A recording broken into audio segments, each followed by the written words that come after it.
Come see me. Come see me. Little money don't get you a lot of money, man. Come see me. Come see me. Char Trappers. Char Trappers, LLC. Because it's showing you that this is what happens when you see this. This is the result of this. When you see these two, this is the result of that stuff. You know what I'm saying?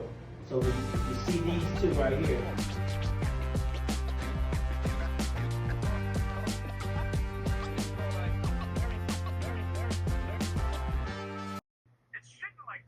Come on. Tell Samaji stop playing with us. Let's go.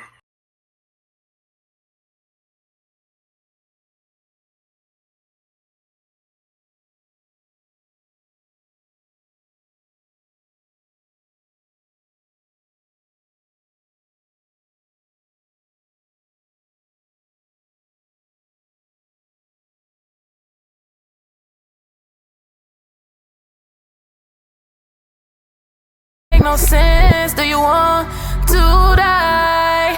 To die? I swear that I wasn't done back then. Want you to come home, it's past 10. Swear that you love me, you capping. Wishing our love never happened.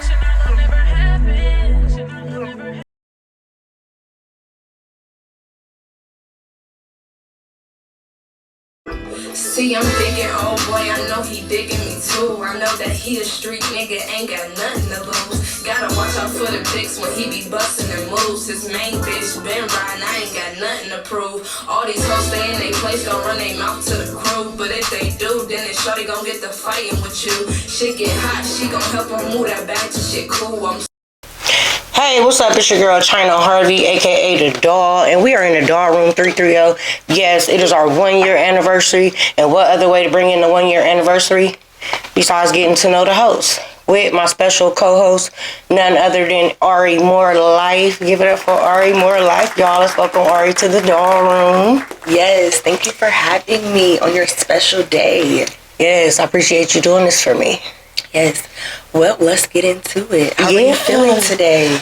I'm good. I'm a little nervous, I ain't gonna lie, but you know, I'm good. I'm honored, blessed, all of that, just to be able to sit here and, in my safe space, and none other than you, someone who knows me best. Yes. Well, I am honored to dive into the smoke with you, and I'm honored to be here with you, and let's get into it. So, well, let's see what you have on today. Oh, not too much, I'm a influencer for Amazon. So everything I wear from the wigs to the hair to the clothes, the shoes. Sometimes it's pretty much Amazon because I'm advertising for them. Okay. But the jacket and the pants, Girly Face Gallery. Shout out to Girly Face Gallery. Yes. Okay. China, let's go back. Let's take them back to Little China. So if you can take us back to Little China and your upbringing, let's start there. Little China, I really didn't get to know her. But as far as upbringing, I had a good childhood. I had a good life, circumstances, typical family stuff. But other than that, my childhood was great. Little China, when I finally started growing up and coming into my pre-womanhood, getting to know who I am and stuff, I ended up pregnant. So during the time I was pregnant, honestly, that's when I found myself. That's when Little China recognized who she was as a, preteen, teenager. So when you say you didn't know who Little China was, what do you mean by that? Did you not know yourself then? Were you still discovering? I don't believe I had an identity. Okay. As a child, growing up, people like, oh, you have funny kids. I didn't come into myself to getting to know who I was, my identity. Okay. Teenage mom. A teenage mom, honestly, and I'm just going to be honest, you don't think about that. You be excited about, having something that's yours, like that belongs to, outside of the father. But, it's like, ooh, this is mine. I don't have to share it. You know what I'm saying? Like, it was just a joy of something being mine.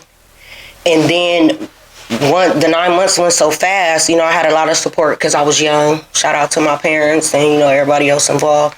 But I had a lot of support, so I didn't feel the teenage mom pressure, if that makes sense.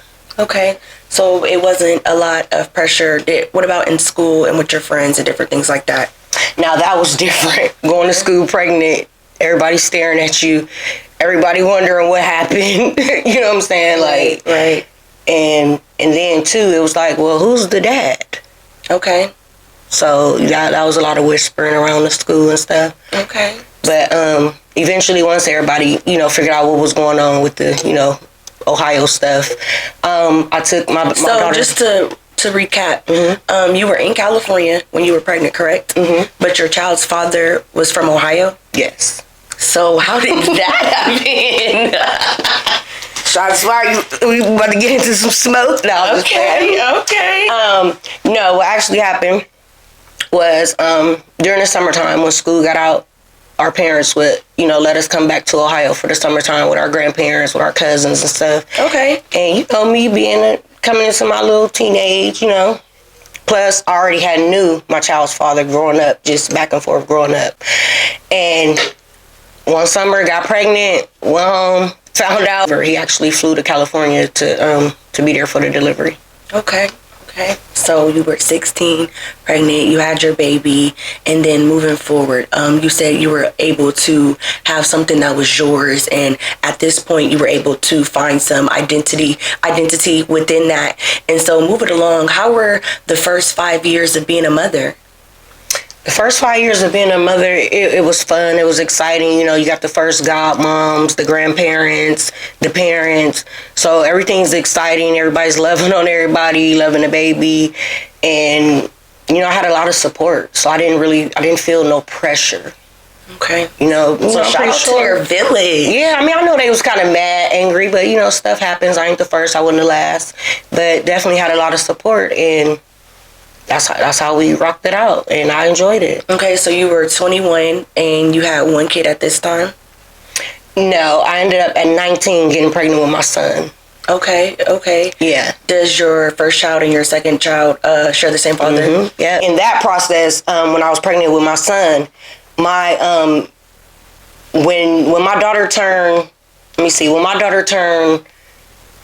8 months, me and my parents, we ended up packing up, moving to Ohio because my father, his motto was he didn't want my baby growing up, you know, being that far away from her dad and everything. Right. And then my dad ended up getting a job opportunity in Ohio, so he packed us all up, threw my car on the back of the truck, and we came here, moved to Cleveland, in Bedford Heights. That's when I got pregnant with my son. Okay. We was hitting the highway, coming to see each other. And when you say hitting the highway, so he was in Ohio, but he wasn't from Warren. Cleveland? Okay, right, he was in Warren. Mm-hmm. Okay. And I was in Cleveland, which is like 45 minutes away.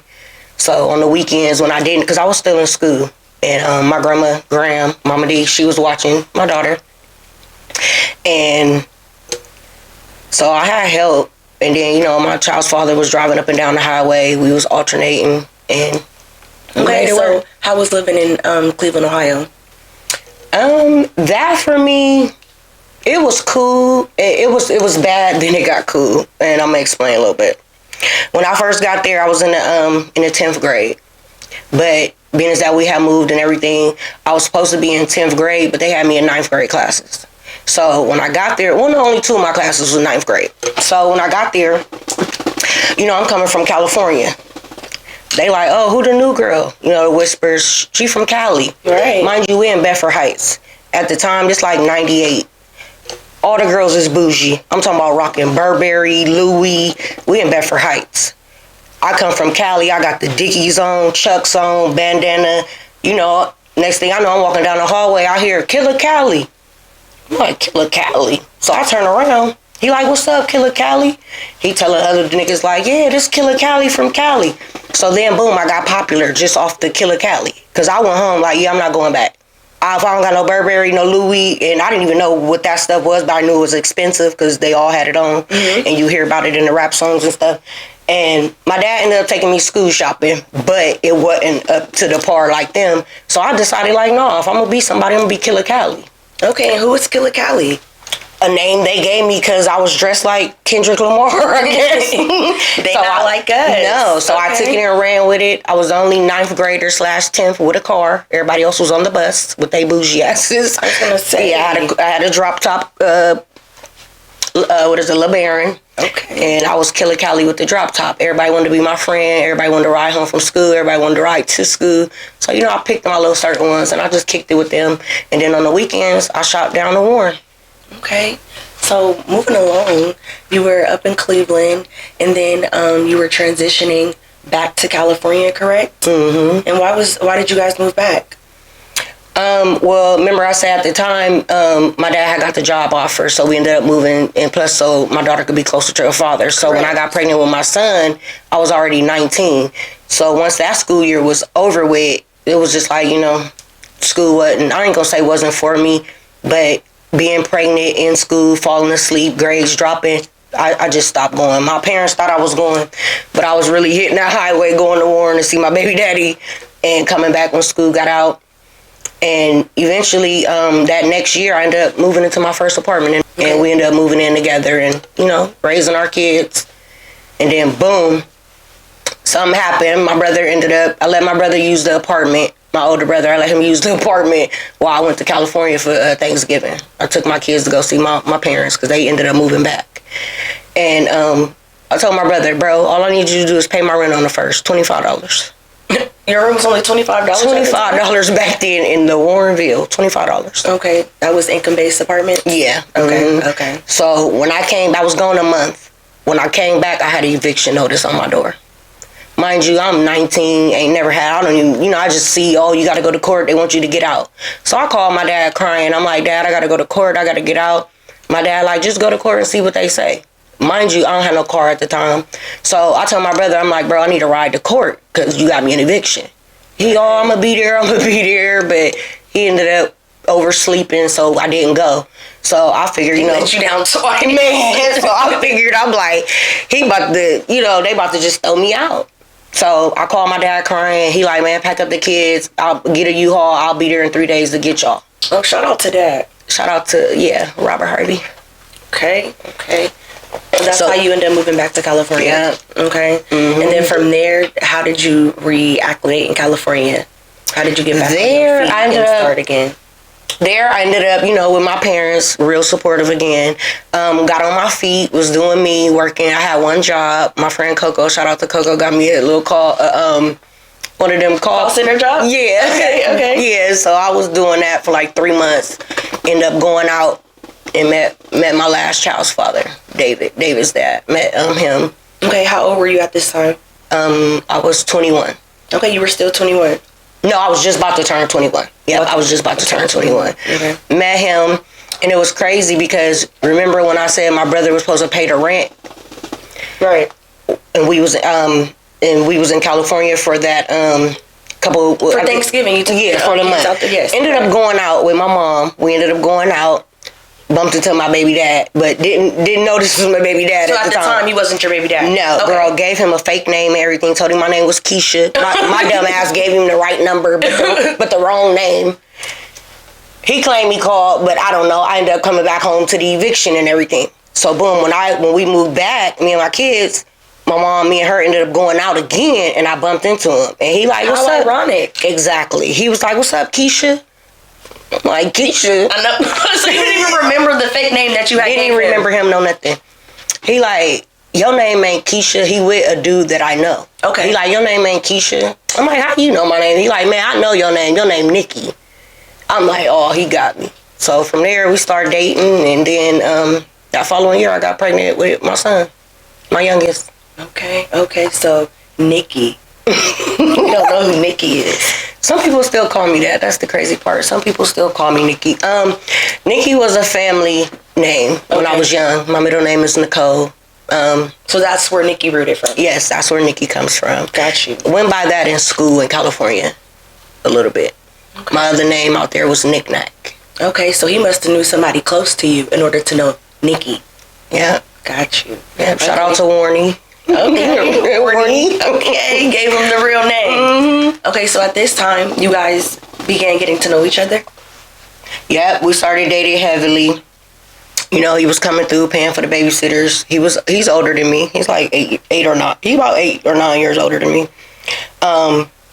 Doing what men supposed to do. And taking care of you. Yes, and then and your other 2 children that fathered by another man. Yes, definitely. So yeah, at that time, me and my baby's father, we had kind of broke up. Just the whole long distance thing wasn't working. And your first baby dad. Yes, my first one. Okay. And in the midst of that, he stopped calling me and the kids. But so my new guy, I had been with him for a minute, and sometimes I took the kids with me. And because, the whole package deal thing back in the day, and immediately, instantly loved all of that. And to this day, like, they still have a relationship with him. Okay. Yeah. That's a great man. Mm-hmm. Yes. So you end up having your own kid by him. Yeah. At this time. So how old were you when you were? I got pregnant at 21. I delivered at 22. And so you were 22 with 3 kids. Yes. How was that? This was his first kid, so like he played a big part with the help. We ended up moving in together and being a family. Like I said, my parents, shout out to them. Like the support was everything. Like, and my mom, I remember I used to come in the house with my mom when I was pregnant. My mom used to be like, "I don't know what you gonna do with 3 kids," and I used to be smart, like, "I don't know what you gonna do with 3 kids." Yeah, so. Like, if I had to figure it out, you gonna figure it out with me, huh? Man, That's yeah. what mamas are for. Yeah, and she definitely rocked it out, figured it out with me, helped me, all of that. Like, yeah, shout out to Miss KK. Okay. So at this time, what were you doing? What was running through China's mind? What was she into? 3 kids, she's 21. Living life. Okay. Living my 20s. Like, don't get me wrong, I was, being a mom. My mom made sure of that. Feed your kids, bathe them, do homework, all of that stuff. Like, I had to be on my mommy stuff. And then after 8 o'clock, my parents felt like, you had your kids young. We're not going to snatch that from you. So it was like, we got you, but do what you're supposed to do. Right. So 8 o'clock, 9 o'clock, feed my kids, do homework, do hair, get them together, and then I'm out. Okay. And so you was outside. Outside. All right. So during this time, what was family like? Family, we had a little bit of family in California. Okay. They was actually our neighbors, and then my nephew and his mom and grandmother ended up living next door to us as well. So we had like a little tight niche the street was called Canby we lived on. So we had our little Canby, little family apartment building together for real. So everybody stayed in like the complex together. Yeah. Okay. And then we had a couple other family members who was just like right around the corner and stuff, but we all remained close and tight because, California big and all we had was each other. The rest of our families were all in Warren, Ohio, because that's where we all originally from. Okay, so you're not from California? No, I'm actually born and raised, not raised, but I was born from Memorial Hospital. So I was born in Warren. When I was 3, my dad ended up getting a great job and transferring. So he ended up moving us to California. So when we got there, I was only 2. So 4th grade, me and my brother ended up moving back here to the Palmer Heights with my grandmother, Grandma Bessie. And, parents was, having their little issues or whatever. So that's where our childhood started integrating with Ohio. Okay. Like, basically, so I can't say I was raised. I can say I was raised both places, for real. Okay. Like, I'm East Side G Block to the grave. But at the same time, I'm also California IA to the grave, too. Your heart is split. Yeah, my heart is split. I did some homework on you, and I feel like a nickname was given to you, rooted from your back and forth from younger to older, and it was Nikki Two States. Is that correct? Yeah. How did you get that name? Derica. Shout out to Derica. I love you, baby. Just coming back and forth, kicking it, vibing, everything. She said one day was at the bar and she was like, I don't know when you here and when you ain't. You come so much. She like, you Nikki Two States. And when I tell you, I literally cried tears laughing because at the time it was a show on TV where back then people go audition and show their talent and everything. Okay. And the girl's name was Nikki Two States. So it was a popular show, but that's where she got the name from. But the idea was because I was always back and forth. Wow. That is very crazy. Yes. And so that has always just been you back and forth from young to older. Okay, so I know older years, you more so resided in Warren, Ohio, correct? Mm-hmm. So you had the 3 children. You had moved back to Ohio with family, correct? Mm-hmm. So what was that about? How was that? Moving back here to permanently where I'm at now? Yeah, how was moving back to Ohio permanently?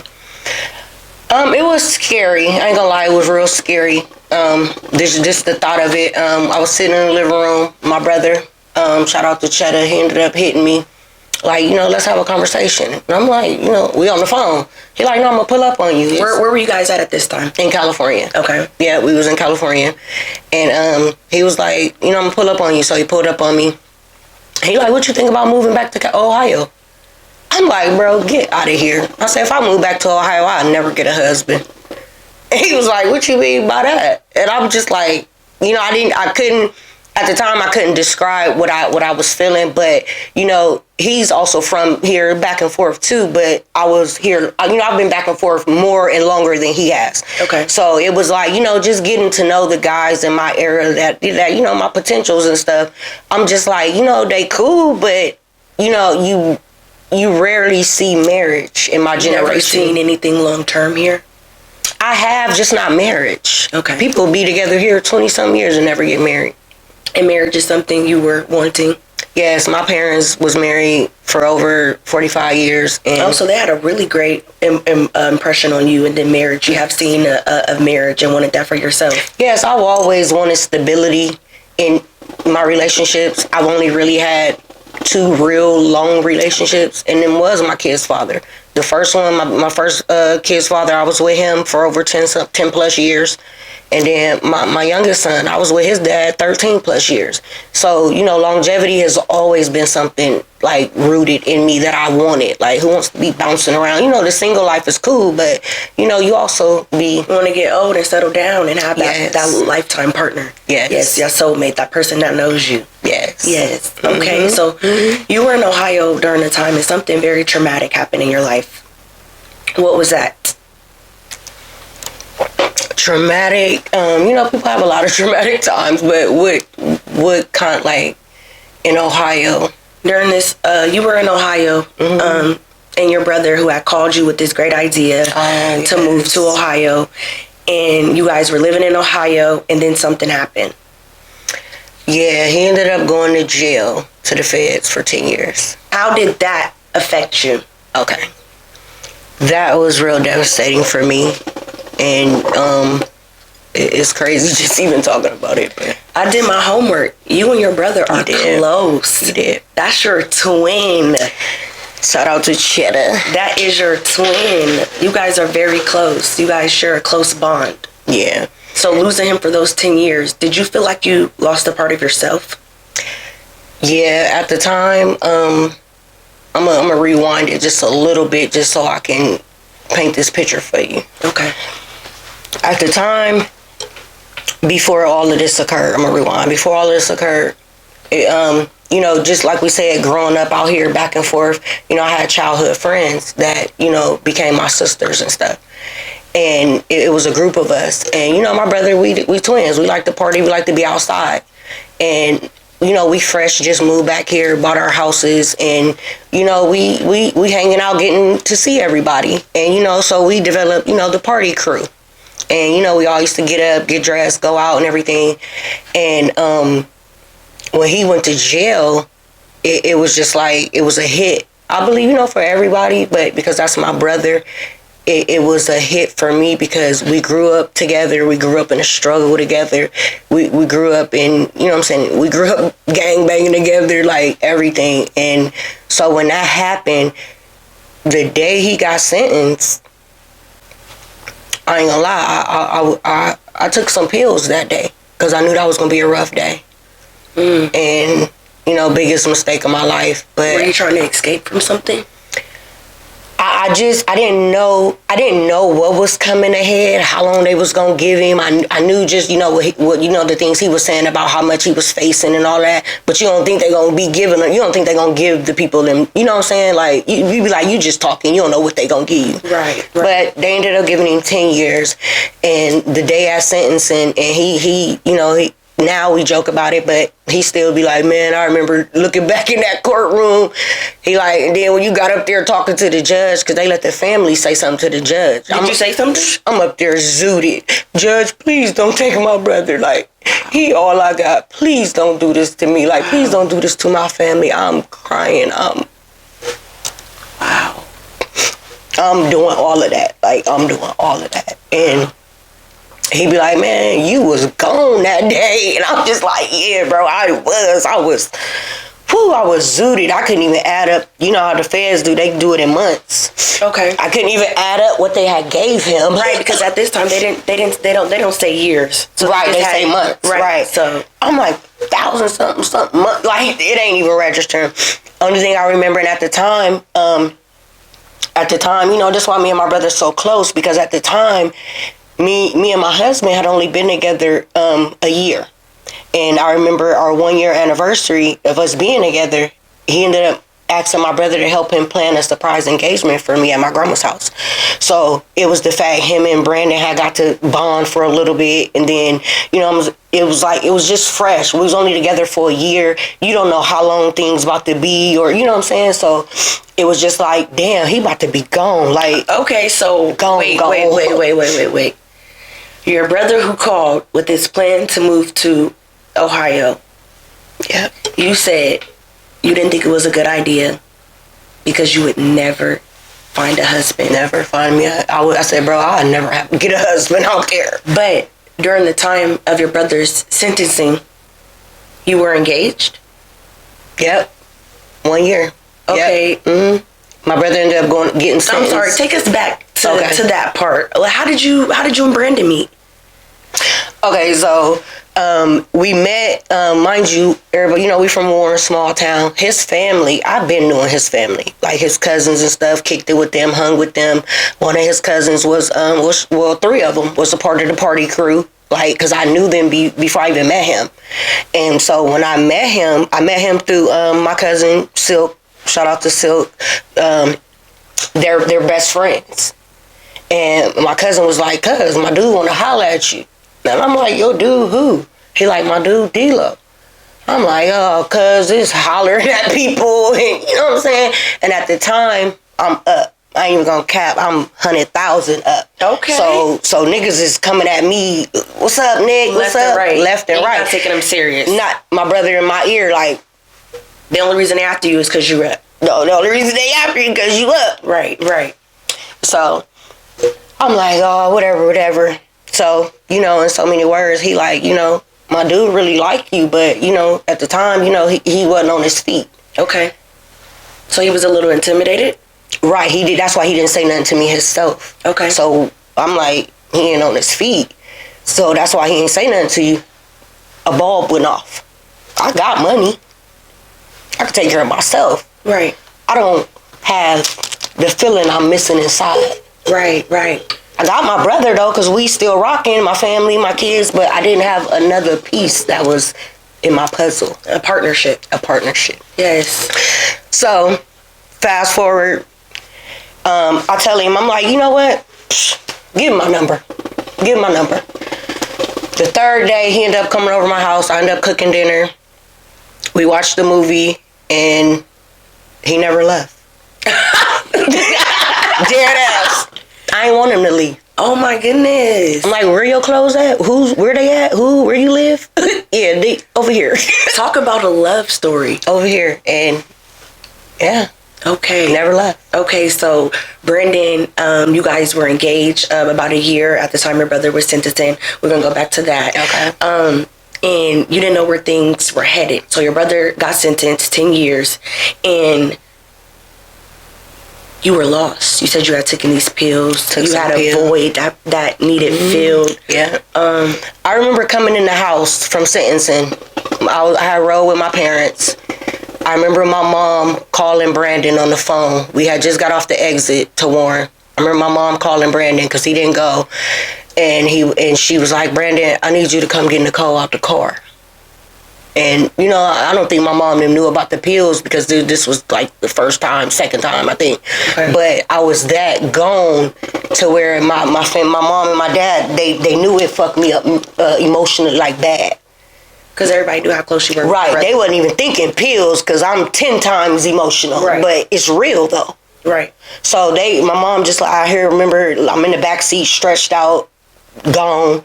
I hear her say, Brandon, come get Nicole out the car. I just remember him carrying me out the car. I cried all the way up the steps. Got in my bed. I cried the whole night. Cried. Brandon held me, kept saying it's gonna be okay. At the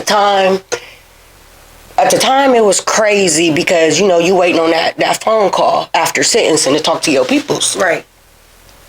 And it was crazy because at the time, a lot of things is chaos. Me and my baby dad, my last child's father, we up and down on the friendship side. Things is getting rocky. Everybody, people panicking and, I'm saying, a lot of things was going on and people was panicking. Okay. Then lies start being told, and it was told that I stole $10,000 of my brother's money when he left. And it's like, my brother left me straight. I was straight when he left. I was straight. And yeah, some lies was told. So at the time, so your brother was like the piece of the puzzle, and once that piece got taken out, a lot of people was just the puzzle got scattered. Okay. So I'm waiting on this phone call. My mama didn't talk to him. My cousin didn't talk to him. Like, they ain't tapped in with sis. At the time, I'm thinking, damn, he believe this? Like, bro, know me. I'm like, damn, he believe this, but I ain't talked to him to know. Right. So, fast forward, I ain't talked to my bro in 3 months. He didn't call you for 3 months? I'm talking about I had every bit of sleepless night, like, just fucked up, just on the fact, like, damn, he believed this. So during that time, you thought he believed that? Yeah, I thought he believed it. And down the line, we ended up talking about it, and he said, come on, man. He said, no, he said, I did. He said, I never would have, never believed that. He said, but I had to move my pieces on the board accordingly to figure out who had it. And he did just that. He did just that. Okay. And I'm just like, on the punch this nigga. I'm like, bro, you know how many times I cried myself to sleep? Like, I know this nigga ain't believing this. Mm-hmm. So, yeah. And then after that, I ain't gonna say everything was going downhill, but it felt like it. What about, okay, so family was rocky? Family was, immediate family, we stick with each other. Outside family, it was crazy. Motherfuckers left me out here for dead. Like, my brother played a huge part in people's lives, in people's lives with their kids, their families, all type of stuff. And to know, me and him was side by side. Right. It's like, yeah, and it's a quote on this song that sticks with me, and eventually, I've been easily letting it go, but right. I think it's T Grizzly. I think it's T. What was the First Day Out song, and it say ask niggas to plug me. They act like they couldn't hear me, and that was huge because. Like I said, bro, I left me cool, but eventually, and then I'm on pills, heavy. I'm on pills, my nigga on pills, we just rock stars over here. So the money constantly depleting. Yeah, fast. Yes. So at the time, everybody coming around, same usual stuff, just, but I'm noticing, a lot of people doing they want to and everything, and ain't even checking on me, ain't even seeing how I'm doing, ain't even, you know what I'm saying? So it was just like, yeah, something got to shake. They left you for dead. Left me for dead, bro. Left me for dead. Wow. Yeah, left me for dead. How did you feel during this time? I couldn't believe it, but then I had to believe it. So then, time was going by, and bro calling, I'm telling him, and he like, what, for real, what, but he in jail, what can he do but yell over the phone or something, like, right. So and it just was like, whatever. And then I didn't want to stress him out while he in there. So, you know, he got his own years to worry about. Exactly. Different things like that. Yeah, so I didn't want to stress him out. So, you know, we calling, I'm everything cool, but, okay, so relationship, you and your boyfriend at the time were starting to be on pills. Mm-hmm. Family was becoming rocky. But this party crew, that these were friends, these were sisters. Yeah, they were like family. Okay. Yeah. How was friendship during this time? Friendship and you know what I'm saying, it brings me to who I am today. But friendship, that a lot of things. Well, I ain't gonna say a lot of things, but things happen that you don't think would ever happen, or just you don't be prepared for it because who knows. But you know, party crew. You know, after bro went to jail, we still tried to keep it going. Mind you, before jail, even at the time of jail, I'm up. So, you know, I'm everybody at the mall, we getting outfits, I'm looking out, you know what I'm saying, I'm doing the friend thing, the thing friends supposed to do. Right. But, you know, at the same time, it be reciprocated different because a person will say, well, why you stay around people so long? So, the stuff was being reciprocated a different way. But at the time, you not knowing, like, this ain't how friendship go. Like, you know. So it was a one-sided friendship? I'm not gonna say one-sided because, like I said, we was all friends since we was 7, 8 years old. So it's like as you're growing up and things are changing, you know, adulthood is adulting and you know things like that. Life is life, and life is life. Going through their own different right. things. So just because I'm up don't mean you know people supposed to be doing certain things for me. So at this time you're like, I'm up, so I'll take this one right here, and then whenever you up, you'll take that one. So at this time, I'll cover us for right now. Right. Okay. Yeah. Right. That's how friends are. Yeah. Especially if I want us all to have a good time, I'm gonna make sure we all have a good time. Right. And at the time, my best friend had just kind of recently got in her relationship, just like I did. So you know, she was coming out here and there, but you know, I'm with the party crew. I'm like, you know, we grown. Nig booed up. We still out here. Call us when you free. Come when you want to come. You know what I'm saying? And then it got to a point where I started feeling like, am I being used? But then I'm like, nah, I don't think so. But then, it was just like, you know, I had let one of them move in with me. And you know what I'm saying, being the friend that I am. Like, you know, my kids was back and forth from my mom's on the weekend or whatever. But, you know, me being me, I come from a tight family. If we got one bed, we gonna make it work. Right. So I'm like, you know, I got 3 bedrooms. I got 2 kids here with me because my youngest son, you know, he lived with his father. Okay. And so I'm like, I got 2 rooms here. I'm like, my daughter, she be here, but she don't be here. But you can stay, you know, she was sleeping on the couch. But then, you know, she starts seeing somebody. And, you know, I'm like, you know, I ain't going to stop nobody from finding love or whatever because they ain't got no place to stay. So, you know, and then... This your homegirl. Right. And then our dudes are cool. Okay. You know, they cool. So it was like, okay. Friends dating friends. Right. Okay. So, boom, we started doing that. Coming to my house, chilling with the dudes, and you know what I'm saying? So, and then, you know, it started to, can he stay tonight or he want to stay tonight? So I'm like, cool, I don't care. And then it's like, well, not, you know, the couch, y'all can't fit on the couch. So I'm like, cool, my daughter not here, go sleep in my daughter's room. Okay. As a mom, I get it now, but back then I didn't. Okay. And fast forward. How old were you guys at the time? I had just turned 30. Okay. I had just turned 30.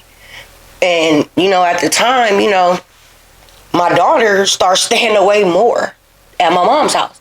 Now, mind you, my mom had just got this beautiful, nice house. I'm thinking my mom don't want to be over there alone. My dad's still in California working. He ain't got here yet. Mm-hmm. So I'm thinking like, oh, maybe my daughter just went over there because my mom over there by herself or whatever.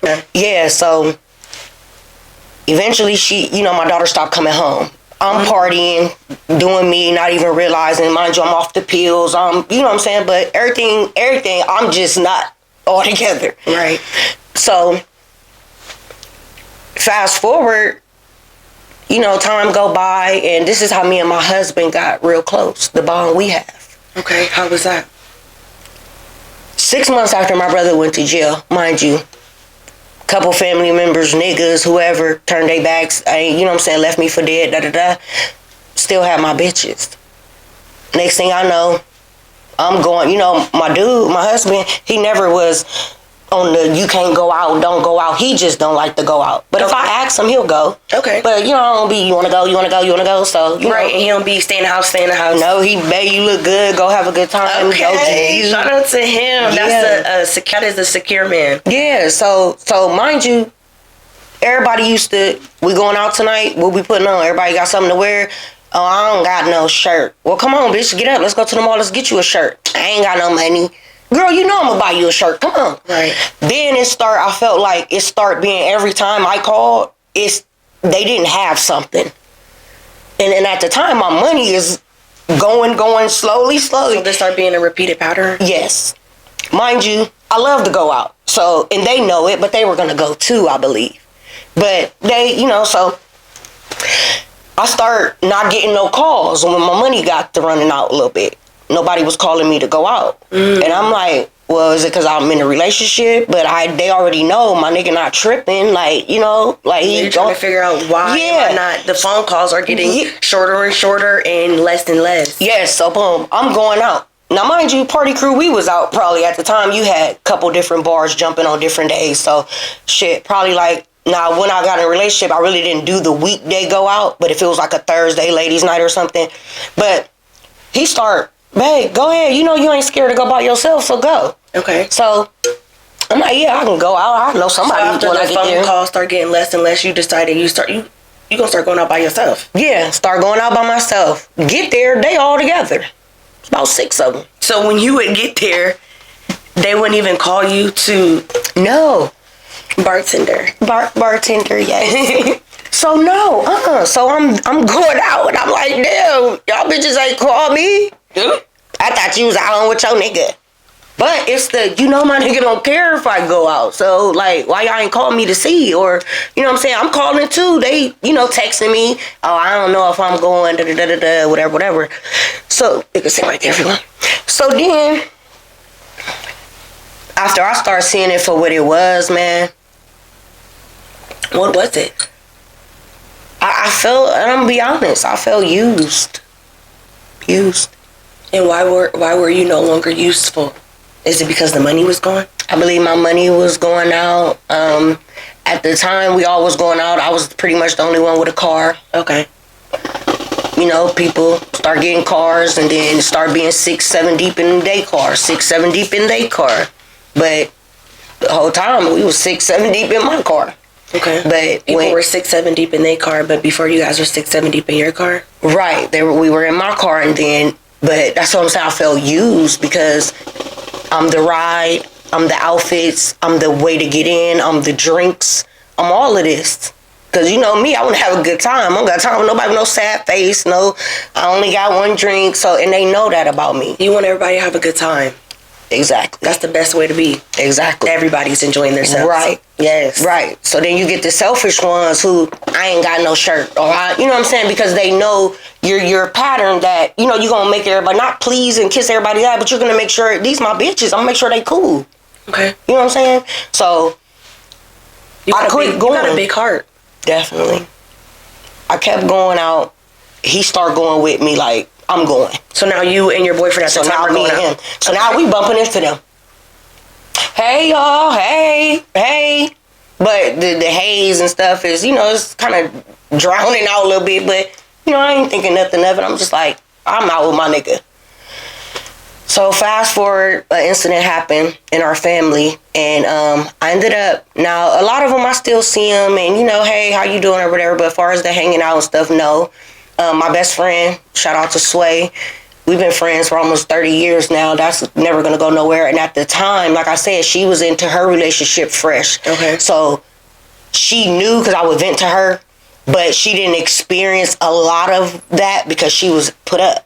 Right. At the time, you said she was inside. But she like, dang, what? So then eventually her and her niggas start coming out and she started seeing what I was seeing. Like, man, anybody call you? Whatever. You know what I'm saying? And that's one thing, like I said, I can say, in the midst of all of that, Sway never turned her back on me. It's a real friend. And that's why I be 10 toes about her the way I am. Because you can ask my husband, sleepless nights wondering, like, dang, what did I do? Like, what did I do? These, from 7 years old to 30, you be like, damn, was this all bullshit? Right. You know what I'm saying? Questioning your friendship. Yeah, I done got stole on in the bar by a bitch behind these motherfuckers. Ain't even my own beef, but just my friends swinging, I'm following up because that's what I know to do. And the night I got stole on, motherfuckers was sitting at the bar drinking, like, what's going on down there?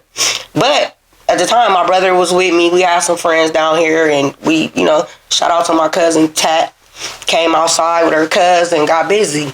But the commotion was about the two that was sitting at the bar drinking, who didn't even come see what was going on. Didn't even help you, and all this was behind them? Come to find out, they was family. They made up, but I didn't know. They didn't tell me that they made up with their family. And they didn't make it right for you with their family being that you were only on it behind them. I was only on it because my friend swung and missed, so I know to follow up. Like, I don't know this is her cousin, she's fighting. You know what I'm saying? Because it's chaos. We had a bar outside, it's chaos. Right.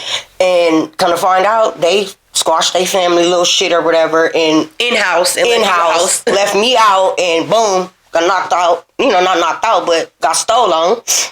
And then I had to go outside and line it up. And only person who walked out that door with me, far as female, was Tat. Tat was the only one came outside with me. Okay. She like, cuz, I'm with you. Okay. So, you know what I'm saying? So then, it was just like, I had nobody. My brother gone. My bitch is gone. Sway in her relationship. I'm trying to give her space, but, she there. But all I had was my nigga. Like, and when I tell you, I don't know if it was good, bad, God, what, but yeah. So that's why me and him like this, because same thing happened to him, but not as bad as mine was. So he experienced a loss of people as well. When he got in a relationship, people just, fell back a little bit. They didn't do him dirty, they just fell back. Why? Is it because he was... Because they was out still being players, and Brandon, he's a family at home husband. Like, he likes quality time in home, and I got me what I want. I don't need to be out there. Right. So they kind of fell back or whatever. But it wasn't like my situation, because all his same people that I'm talking about with him were in our wedding. Oh, so they respected his fallback. Exactly. Got you. Yeah. Got you. But at the time, he didn't realize they were respecting his fallback. So it felt like, damn, everybody just abandoned us. Like, so all we had was each other. Like, so every day we locked in, doing everything together. I'm talking about, I'm getting a pedicure. He right there. He getting a haircut. I'm at the barbershop in my iPad. Just, you know what I'm saying? And so you had lost your brother. Yeah. To the jail. Yeah. To the jail for a 10-year sentence. And then your friends had abandoned you. Money was low. You and your boyfriend at the time were thugging it out together, doing everything together. Things were rocky with outside family. And so you guys were just in you guys' own bubble. How were you guys navigating life during this time? With just you guys? With each other. We said we don't care what we up against, what we face, what we got to do. Long as we got each other, we can do it. And we going to do it. I remember going to Put-in Bay and didn't know nothing about it. Just looked it up and went. Didn't take our car or nothing. We like, as long as we got each other, we gonna thug it out. And you know what I'm saying? So it's been like that. And the last little incident, to close that part out, because after today, I'm never gonna bring it up again. Okay. I didn't cry my little tears, my little makeup. And this is a safe space. Yes. This is where you're going to lay it off your heart, and after today, you're going to let it go. I'm going to let it go. Give it to God. Yes. An incident happened in our family to where we had to go see somebody, and, a couple of the friends were there. And I was having a conversation with one of them, and I didn't really feel it, but it sounded like she wasn't paying attention to me or didn't care to talk to me. Was this more recent? This was about 3 years ago. Okay. Yeah, about 3. No, I'm going to say about 4 years ago. And was this the first interaction you had since you guys split? Like I said, some of them I see in passing. Some of them are related to my husband. Okay, so you see them at like family functions and different things like that? Right, but a few of them wasn't. And so, like, we would talk on Facebook, and this is why I say, like, this is where my hurt come from. Because I would talk to them on Facebook, comment stuff. It got to the point I started seeing them skipping over my comments, talking to other people. And I'm just like, and I'm telling him, like, baby, am I tripping? He like, no, you not. So eventually, to keep myself from hurting and crying and stuff, I deleted them because I felt like, damn, I keep hurting myself by doing this. But when you like, dang, what did I do? Just tell me and I'll be okay. Just what did I do? If knowing me, I didn't do nothing. You know what I'm saying? But everybody got their story to whatever, how they feel. Right. So it was just like, you know what? So that day when I was talking to her, somebody else was there. And never have even told them what happened. And when we got back, they called me and was like, yeah, was it me or was they being hella dry with you? So that other person seen the energy, how the energy was with you and this person. Yep. And I knew when they seen it because I hadn't told them nothing. Because mind you, I got this all bottled up. Only he know. Because I'm crying to him every night. He wiping my tears like, babe, I got you. You know what I'm saying? But, yeah. Like, you don't need them. I got you. I'm your man. Yes. Yeah. He like, I got you. Like, let that shit go. I got you. Just one last question on this topic. Why do you think this hurt you or bothered your heart so much? Why do you think this affected you so much? One, I am an only girl. So I never had like sisters. Now mind you, I came up with them from 7 years old. Just the back and forth, even just holidays, being here, pictures under Christmas trees with them and everything at 8 years old and stuff. And I felt like all these years I've been, true, genuine. And then we wait till we get this far to be acting stupid, like, acting weird, as they call it now, weird. The new quote-unquote weird. Yeah, and right. It's like, yeah, and it's like in the song, yeah, got me looking at bitches sideways. And, you know what I'm saying, and to fast forward it up, you know what I'm saying, my wedding day hurt me. It was the day before my wedding, I had seen something on social media. And I had only seen it because somebody screenshotted it to me. I don't know why they did that. But they was just like, is this about you? And to see a person that you've already been hurting, you know what I'm saying? And it's like, to see one of them out of a couple of them, one that just was going the hardest, sneak dissed me the day before my wedding. Like, damn, what did I do? Tell me, what did I do? And like I said, because of that, I bottled all that up and all gas, no brakes. I got one best friend and I got a daughter, I got a mama, I got a sister that live in Atlanta that you can't tell us we don't got the same mama and daddy. And I'm cool with that. You didn't came up from that hurt. You didn't stood on business behind that hurt. Yeah, it'll make you. That shit sting. Because whole time in that era, the no new friends. I wasn't out kicking it with different people and right. You know what I'm saying? Like you said, you came up with 7 years old. I thought it was law. Right. No new friends. I thought that shit meant like, yeah, that's law. No new friends. So I ain't kicking it with other people or people hitting me up wanting to hang out and I'm spinning them because I'm, you know what I'm saying, you don't do the click hopping back then. And that no new friend shit, like, yeah, I wish I wouldn't have believed in that. Because since then I've met some great people, but I just, I don't get that close because I know I'm a good person. And, just in my journey alone, just knowing that I'm blessed and being blessed behind the things that I've done, things that's to happen to me, keeps me going. Well, what have you been able to do since then? I became China, the doll. Ooh, China, the doll. The doll. That's where we are today. So how did China doll start? The old days. And we gonna leave it at that. Okay. So that's how China doll started. Yeah, China. My grandmother, shout out to Mama D. I got dressed one day when I was about, I think, 23. And she had said, you look like a China doll. You are so beautiful. Thank you, and so are you. Thank you.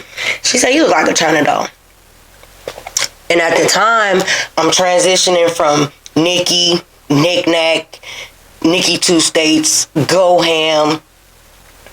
At the time when I really, like, that name, she said that back then. Mm-hmm. But after transitioning from all them people, I'm like, this the last person I'm becoming, and I'm gonna ride this one out. So would you say that each of these names associated with the different phases you were going through during your life? Yes. And so China Doll brings us to who we are today? Yes, and the name before China Doll, before I transitioned into China Doll, I was Miss Go Ham. Okay, what was Miss Go Ham about? That was a part of the party crew. Okay. You know what I'm saying? I'm turned off pills. I started drinking at 28, so now I'm on pills. I'm drinking. You know, me and my husband, we working at little odd jobs here and there, Amazon and little odd job. We, you know, doing our 1-2, making money and stuff just to survive and live. Excuse me. So I'm transitioning from Go Ham to going out, turned up, da-da-da-da-da. After, I knew my brother was going to be coming home in a minute. And then I had made a promise to my daughter that I would get off the pills. And I knew my time frame on what I had told her wasn't, you know, I didn't meet that deadline. But I knew in my heart I had to finish that. Plus, I wanted it for myself. My husband wanted it for both of us. And the day I walked into rehab and signed my name, I looked back, he was signing his name. And he like, we're going to do this together. And that day, I believe I was transitioning into China the Doll. Wow. How many days are you clean today? 5 years clean today. Wow. That is beautiful. Yes. 5 years clean. Thank you, Lord. Thank you, Lord. Yes. Yes, and my brother came home, made a promise to him that by the time he came home, I'd be off. And your family ended up finding out about your addiction. Yeah, because it had got out of control to the point, you know, I'm nodding a little bit, and it had kind of got out of control as far as my, like, appearance, I believe, because when I look back at some of my memories, I'll be like, why did y'all let me take that picture? Looking all crazy. So you see it now? Yeah, I see it in my memories. How you look back then? Very disgusting. Okay. And I don't know why the pill, the euphoria, how you feeling like you that bitch, and girl, I'm doing stupid eyeshadow and all type of eyebrows crooked at the time. I'm drawing my eyebrows on. Yeah. So, yeah, it was just like, yeah, I had to let that go. And my first year in rehab, I started seeing financial growth. Okay. My first week clean, I had $600 in my wallet. Second week was $1,200. Because I'm making money, you know, I got to take pills every day. So we making money, we got to pay bills, we got to take care of our kids, all type of shit. So we making money, it's just being wasted. So this was something you weren't used to seeing, like money left over in the wallet. Right. So by the second month, I'm like, damn, I got $2,500 because I didn't have no outside. Like I stayed, you know, sometimes I did my own hair if I wanted to save money. Okay. Far as clothes, you know, I run a city trend, something, buy me a little outfit or something. Right. But far as just like having money, you know, when you on pills and shit, you substitute your nails for press-ons sometimes to save money. Okay. You know what I'm saying? So when I... You cut costs in other areas to make sure you supply that area. Yeah, and I have a term, it's called my party column. Okay. You know, you got your bills, your kids, then your party column. So your party column in your budget was the highest. Yeah, lights and gas wasn't off, but if party column had to shift over here for a week, we're going to pay that light and gas next week. Okay. So, you know, robbing Peter to pay Paul. Right. And it just, I seen it that second month. I'm like, $2,500.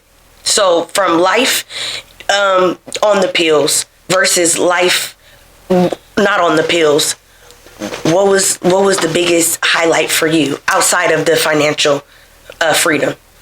Outside of being money left over in the wallet. I woke up and decided I wanted to open up a clothing store. I had $2,500. COVID had just hit. All the vendors was popping out everywhere. I'm like, you know, my basement big enough, turned it into a clothing store, and I birthed China's fashion. Wow. So with that $2,500, getting off the pills cleared up your mind and gave you this creativity to start a business. Yes. Yep. And when I tell you the first week of just selling stuff, that high right there, seeing more money come in, and just knowing you being productive and on your feeling like you on your shit. Right. That was the high I started chasing. Wow. My pill high turned into a let's get some money high. Let's get some money. So I'm flipping purses. I'm flipping. then I start getting clothes. Then I'm like, clothes need accessories. Then it started. Well, men need stuff. And 6 months, I looked up. I had a whole basement as a store. Do you think you would have been? Do you think you would have been able to accomplish this while being on pills? Hell no. When you on pills, you eat, drink, sleep, wake up. Where the money gonna come from to get the next pill? Like you don't be having them ideas. And so when you got a sober mind, it gave me that creativity because my whole life they always say I've been talented, gifted, or whatever. Like I did a lot of stuff and know how to do a lot of stuff. And running a business was never one. So it's like that was blocking that part of me because this running a business stuff is like. It was new to me, but I jumped in it self-taught, and here I am today. You say they say you were always talented. You were always my family, my friends, people I know. How did you feel? Did you feel like you had these talents and creativities when you were young, or when you were young, what did you want to be when you grew up? When I was young, I wanted to be Betty Boop. And Betty Boop. And why is that? She was beautiful. She was the prettiest cartoon girl I had ever seen. They said she was a cartoon prostitute, but at the time, I'm so young, I don't even know what a prostitute is. Okay. So, back in the day, your parents had that, what you want to be when you grow up? Right. And, me, I want to be Betty Boop. So I'm like, Betty Boop, Dad. Girl, got the whooping of my life. That nigga said, you ain't about to be no prostitute. You gonna be a doctor. You gonna be a lawyer. But you didn't know what a prostitute was. You just wanted to be whatever she was. Just wanted to be whatever she was. Gotcha. Didn't even know what a prostitute was. So, China's doll fashion was never a little girl dream. Nope. And to be honest, it was a hustle. It wasn't even my dream. Wasn't even something. Like I said, I was addicted to getting the money now. Okay. I knew my brother was coming home. I knew he had lost everything in his divorce. Only thing he came home to was his old school that I had in my garage. And I'm like, okay, I'm off the pills. I got a little store going on. I'm making money. My brother got to come home to something. So boom. Me and Brandon, we traveling, enjoying life and stuff. And I'm putting money to the side. So we ended up getting his release date, which is the day after Brandon's birthday, June 22nd. June 21st. And a month, 30 days before that, I said I had to close out, going out of business sale. I was done. Okay. So my brother come home, I'm done. Okay. Because my other piece, now my piece with Brandon is whole. My other half finna come in, and I know together, me and him, our minds are crazy. Right. So I'm like, I gotta focus mine now. I'm clean. The money ain't gonna be going down the drain. Right. So you done built some savings. Right. So when he came home, I had to go out of business sale, gave him the money, gave him what I had put up for him. And then after that, I'm like, okay, what's next for me? Right. So I gave myself 3 months. One day, I'm watching YouTube. I'm like, dang, I want to interview people and talk to people. Something to do. Why? Just, it looked fun. It looked fun. And so, I put my little tables together I had in my house. Got me a little microphone on Amazon. I'm popular. I know a lot of people. So I was tapping in the music artists and people that I know. Shout out to Young Ism, my cousin. I'm like, cuz, I'm trying something. I need you. He like, I'm on my way. Okay. Is he an up and coming? Yes, he's a up and coming artist out of Warren, Ohio. Young Ism or Ism. But interviewed him. He was my first interview. I interviewed him. And the feeling was like, I loved it. And then I'm like, if I can make some money off this will even be even better. Right. You know what I'm saying? So I started doing my research and, a little self-taught, but start doing my research on if I do this, eventually how can I make money off of this? But, type of brain I got, which never sleeps, I'm like, well, until I get to that part, I'm going to figure out some way to make some money while I'm doing this or figure out something. So then, boom, I'm lost. I'm like, I don't know what to do. my daughter like, Mom, you want to get a job where I'm at? I'm like, yeah. That in my head, I'm like, okay, couple dollars, money could help me fund this. Right. Gotta be your seed money. Right. Yes. My husband had just started his job, great job. He had just started, so he gone to work all the time doing him. So I'm at my job, but I'm also doing more interviews and stuff. And at the little table I set up. Okay, and this was all at your home? Yep, all in my house. Okay. Yep.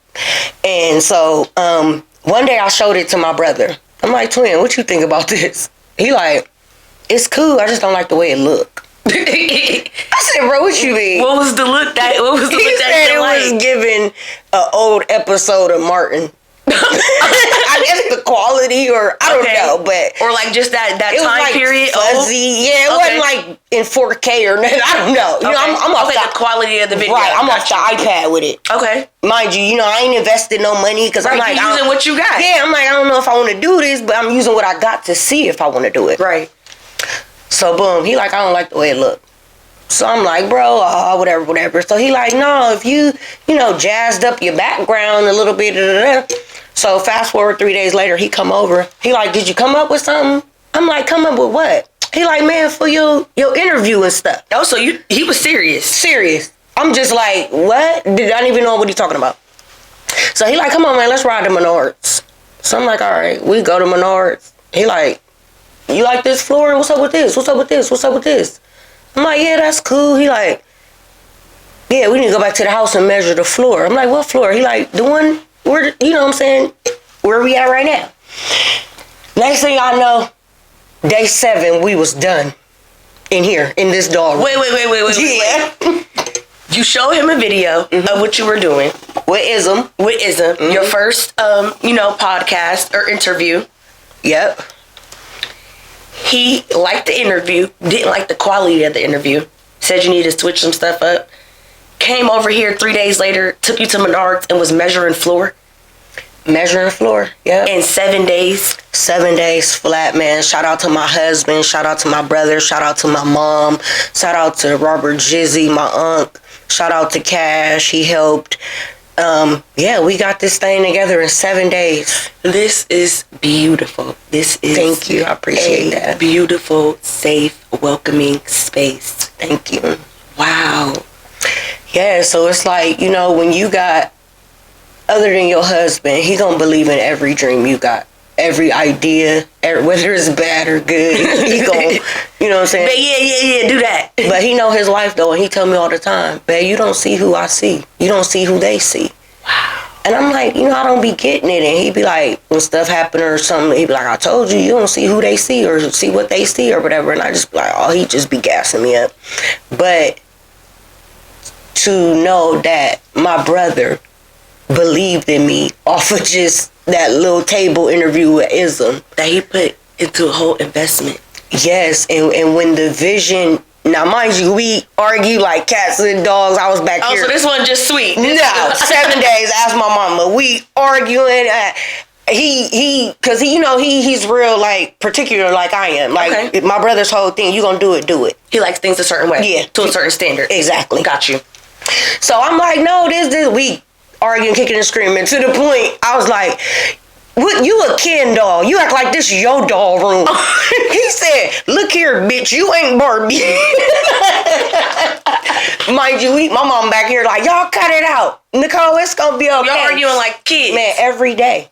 The whole 7 days. And when that 7 day hit in my first interview with Sharika today, the anniversary, when I seen the outcome, it made all that crying, fighting. I just hugged him and cried. Like, wow. Like, because if he wouldn't have pushed me, I probably wouldn't have dropped that day. I probably would have, you know what I'm saying? And it was just, it you know what I'm saying? Just it was everything you needed. Yeah. At that time. And when people, that's why I tell people it's definitely important to have support, but the right support. Right. Because, the whole world could hate me, the whole world could not like me, whatever. But I know my team, and when I say team, my immediate family, my kids, my husband, my parents, and my siblings, and my best friend. Yes. They ride with me on anything. I could say, I want to have a hopscotch tournament tomorrow. They like, well, who you got coming? Like, because they know it's either gonna be a couple dollars with it or what. But the first year, like I said, we here at the anniversary, 1 year of the doll room. 1 year. Yes. Up for yourself. Yes. I'm definitely gonna celebrate me this year. 1 year of entrepreneurship, standing on business, doing things you said you were gonna do, ups, downs, struggle, finding you, learning your business. Yeah, and it's just this journey, this 1 year journey was hard. It was trying. It was because, it'd be a lot of pressure on you because once the vision came to life and I seen it, instantly fell in love. I'm like, this is what I'm doing from here on out. Okay. You know what I'm saying? I done started, getting teeth work done and, I'm not done yet, but I'm getting teeth work done and stuff. You're and transitioning into this lifestyle. Yes. Okay. Slowly, yes. And it's just like, at first it was pressure because I'm like, my family, my team, they helped me, they supported me, it's like I don't want to back out, but because the shit get heavy, people wake up like giving up. a lot of times. Okay. People think podcasting is easy and it's like, no, it's not. It may look easy, but like I thought it was easy when I did it, and it's like, no, this ain't easy. I didn't been reading books. I didn't, learning my craft. You want to perfect your craft. Yes. So it was like, I don't want to let my team down either. So I'm like, I can't half-ass this. I gotta go. Like they banking. They rooting for me. Yeah, banking, rooting, whatever. Everybody got their own motion, doing their own thing, doing good on their journeys. We all support each other, help each other in any way we can. And it was just like, days I woke up and because you starting out like, with no money, not no money, but no money for this business right now that you just woke up and decided to do. Right, you still got to pay bills, take care of kids. Yes, so then I start picking up more hours at work, So you were working during this time? Whole time, just being there, doing my doll room stuff at work, just, getting much hours and money I can from them to fund this. Right. Because, and I'm going to just be honest, like the first year, I made $0 off the doll room. Okay. This first year. So we getting into, season 2 of the doll room, or, doing our second year, and we're going to get some money in this year. This year is about money. This year is about money. First year was about investing into your business and your podcast and perfecting your craft. And being emotional. Emotional. Man, I done had sleepless nights editing videos up, figuring, but I've learned a lot too in it, and it's so crazy. I've damn near learned how to be a photographer, an editor. So you learned other talents in all of this. Yes, and that's one thing about me. I'm gonna learn something. You learn how to make shirts, clothes. I done did it all, and it's like my brain don't rest. I tell people my brain don't rest. Can you give us a sneak peek on what we can look forward to in season 2? With season 2, you could look forward to a consistent flow of episodes, drops weekly. Okay. Great content. Okay. Great ideas coming up. That's been, set in play, and giving them more of what they want and more of me. I know my first year I did, a lot of interviews. I even transitioned into freestyles, dropped the mics and stuff. Okay. And the first year I really wanted, this 330. It's like I could have named it 818. Cali 213, whatever, or however, but it's where I'm at, it's where I'm rooted, you know what I'm saying? It's a part of me, and I'm here, and so I named it the Thadollroom330. And my first year, I focused on giving exposure or more exposure to the people in my city who needed it before I did. Okay. Like as artists, rappers, comedians, whatever they doing, business women, like I felt like somebody may see them or something may change for them before it changed for me. And if it changed for them, I know them. It may change for me. Right. So I spent the first year, tapping into people that I knew personally too. You focus on a lot of exposure in your city. Right. Okay. And so season 2 is going to be, more of me this season. Okay. And more of them as well. More as my audience, not just guests. Not a lot of guests, but more with my audience. Being a part of what you got going. Yes. But definitely y'all know me. I'm gonna make it fun. We gonna kick it. We gonna turn up. It's gonna be. I dropped my first 20v1. That was challenging and exciting at the same time because that was big for me. It was so big I had to hire production because I'm like, I can't do that. Wow, it's beautiful. It ain't too big for me. I just ain't learned it yet. That's so cool to hear that you're trying new things and leveling up and going up in your craft. And do you ever see yourself one day maybe like hosting shows or like reunions or different, or just being on live TV? Yeah. People, you know, when they ask you questions, they say, what do you see yourself or for you in the next 5 years? Right. Me personally, I'm going doll room to dollhouse. Doll room to dollhouse. And it may be before the 5 years, but doll room to dollhouse. You heard it here. So do you think China Doll, is this the last phase for you? I believe it is. I'm married now, coming up on a year in August. Shout out to my amazing husband. I believe my feet are planted and my head is strong. I'm clearer than I've ever been. I'm happier than I've ever been in life right now. You know, life has its, you know, life here and there, but I'm in a good space right now. Mentally, physically. 4 months now, no Mountain Dew. That was big for me as well. I'm in a good space, you know.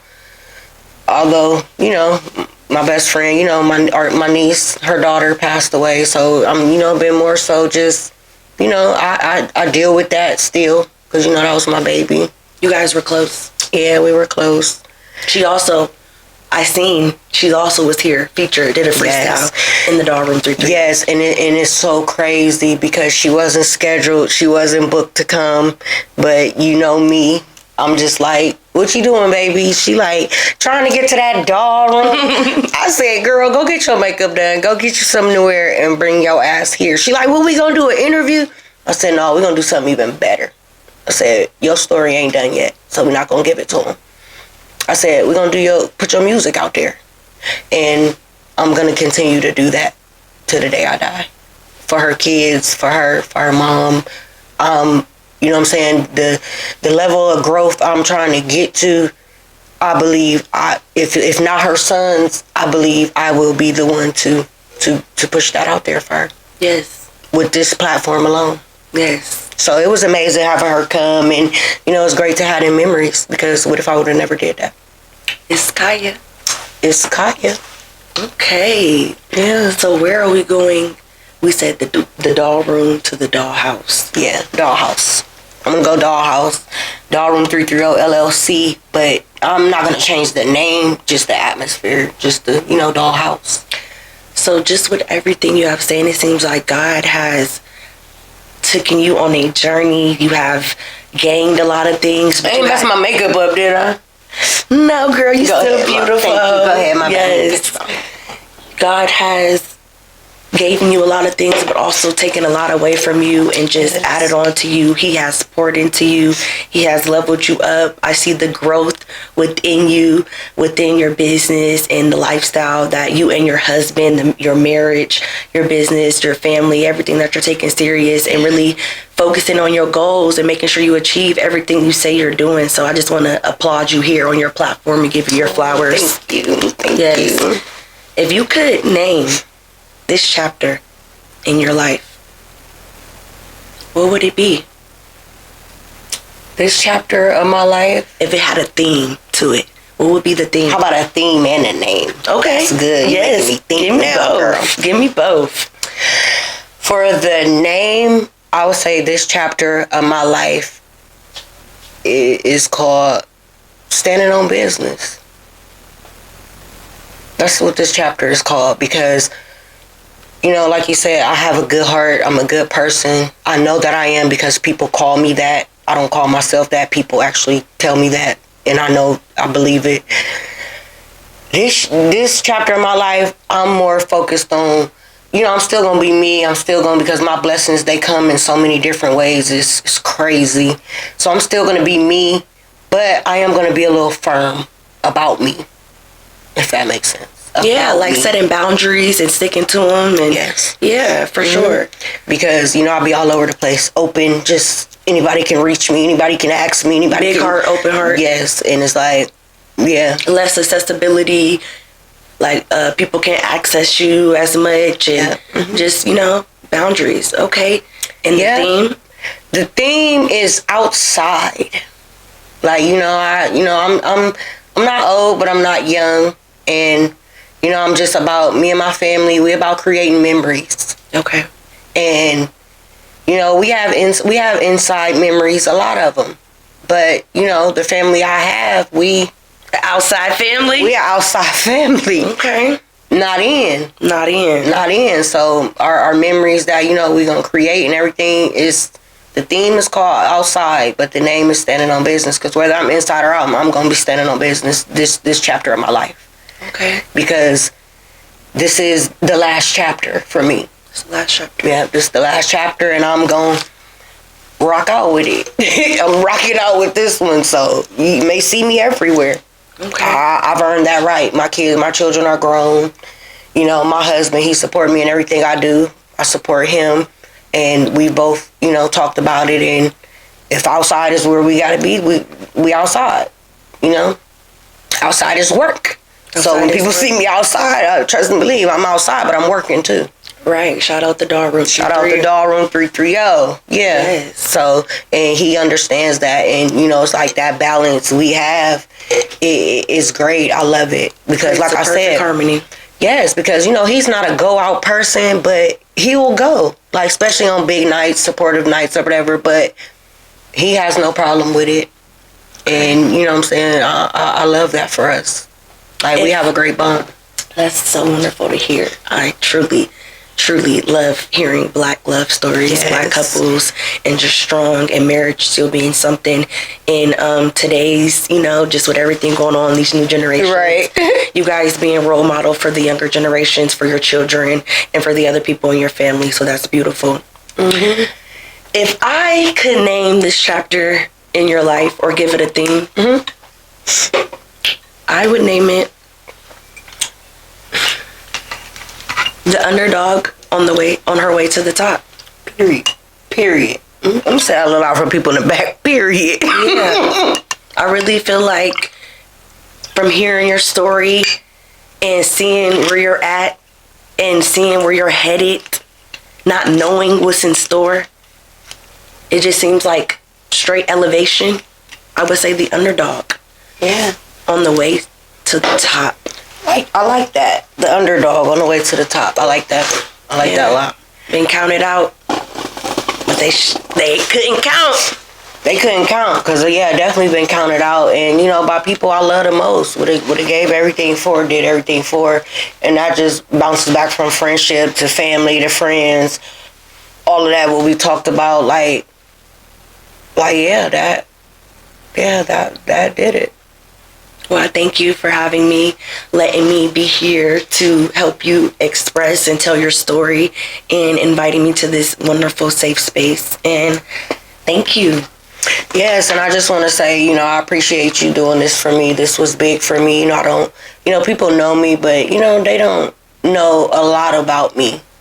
And that's what, like we said, season 2, I'm going to give them more of me. Like, this wasn't my full story, but, because, I've had some trying times in my life. We be here all night. But like I said, I'm going to give them more of me this season. And again, I definitely want to thank you.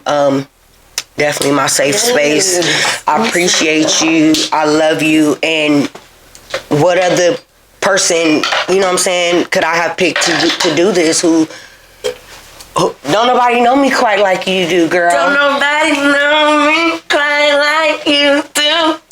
Yes, and I just want the world to know I love you.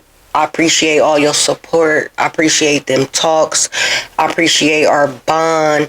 I appreciate you rocking with me up, down, high, low, in the middle, crazy, high, sober. I love you and I appreciate you. And God has given me the best daughter ever. And I'm going to be rooting to you all the way to the top. And even when you at the top, girl. I'm so proud of you. Thank you. From little China to big China. Yes, and it's an emotional roller coaster, but I'm built for it. Yeah, we built for it. I love it. Thank you. I'm gonna mess up your makeup. I'm crying. This is so nice. Yes, I I love you. I appreciate you. Make sure y'all like, subscribe, comment, all of that good stuff. Don't go follow my girl Ari. She don't like to be followed. No socials. No socials. But yeah, make sure y'all stay tuned. Tap in. It's your girl China Harvey, aka the doll. My girl Ari. And we out. But life do drive me crazy. A lot of people then did me shady.